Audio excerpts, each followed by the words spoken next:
Also, I would like you to comment on why maybe some faculty members are looking away from this condition, looking away from the situation of shared governance as we have it. Why? Because it's painful to look at.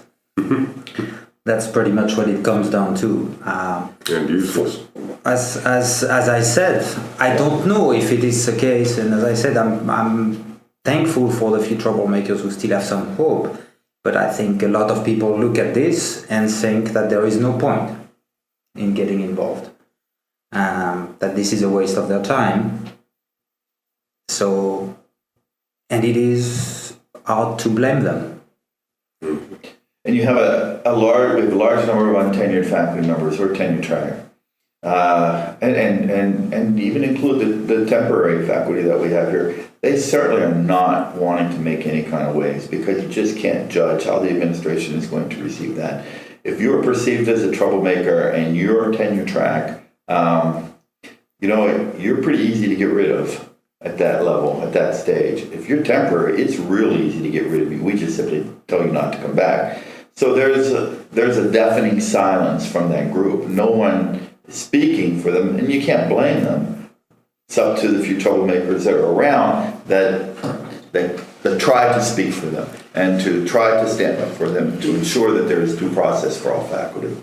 You get a lot more people speaking up when they visit colleagues in their office, but the statements that are made in corridors are rarely made on the Senate floor. And some comments made in the Senate aren't made on the Senate floor. Just at the meeting the other day, I had a senior colleague, and they are not going to be sending him down the road here anytime soon. He had what struck me as a very good, innovative idea for solving a problem, but he was too afraid to say it because he thought that this would make the president and the provost or other administrators present look on him personally unkindly. So he whispered it to me and suggested that I make the suggestion because I was already in trouble. So it didn't make any difference. So I did make the suggestion out loud on the Senate floor. But I mean, and this is somebody who has got nothing to worry about insofar as that goes. But what he didn't want, and it's this siloing effect, he didn't want to queer his own pitch for personal advancement. And so he said, okay, you do it. You're a troublemaker already. And it was a good idea, darn good idea, having to do with financing educational leaves for research and scholarly work. Now this fear, in some sense, that has been alluded to both by Michael for non-tenured faculty and by Mark for, in some cases, even senior faculty member who prefer to preserve their image in some sense. I think this is mostly, certainly there can be consequences, but this is not really justified, I don't think. No. We can speak out. People very often choose not to, rationalizing this apathy with the potential consequences.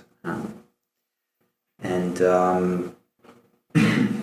for colleagues who listen, I would encourage them to, instead of when they have an idea or something they want to complain about, they could, for instance, file an RFI for the Faculty Senate or an item for discussion or a motion about a specific issue. Instead, they go to the office of the vocal few, hoping that these are the people who are going to bring it up.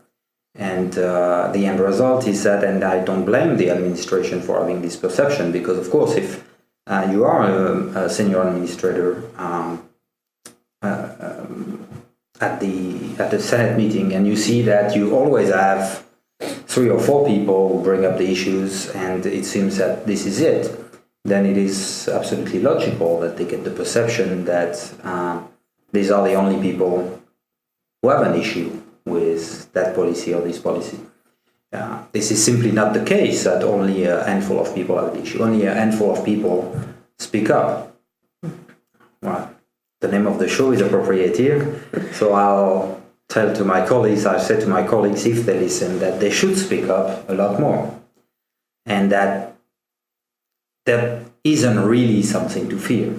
We are coming almost near the end of our show, and I just wanted to ask your final remarks on, so, you already said your part of it almost, what's the constructive way forward for all stakeholders, students, administrators, faculty?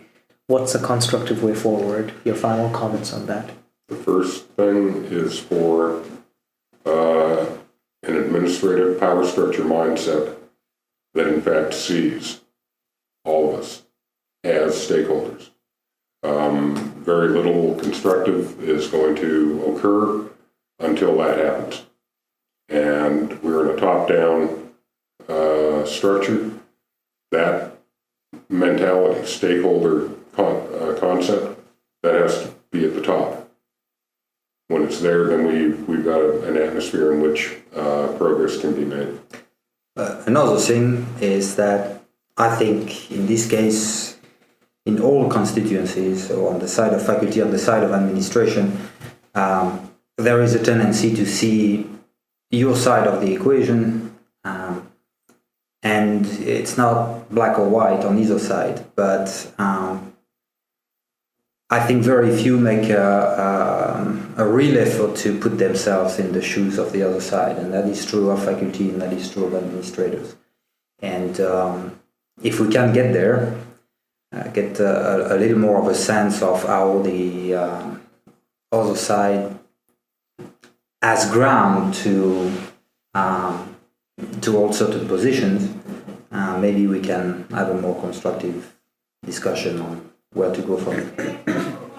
And transparency is a huge issue, and I agree with that. But I also think that the most important thing is for all of us as stakeholders, to remember that this is an academic institution, that it is here for the intellectual development of our students.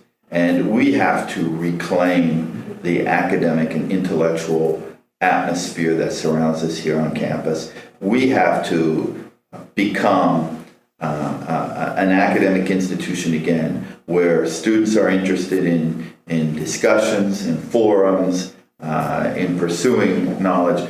We have to change faculty mindsets on that as well, and administrative mindsets, and to remember that why we are actually here.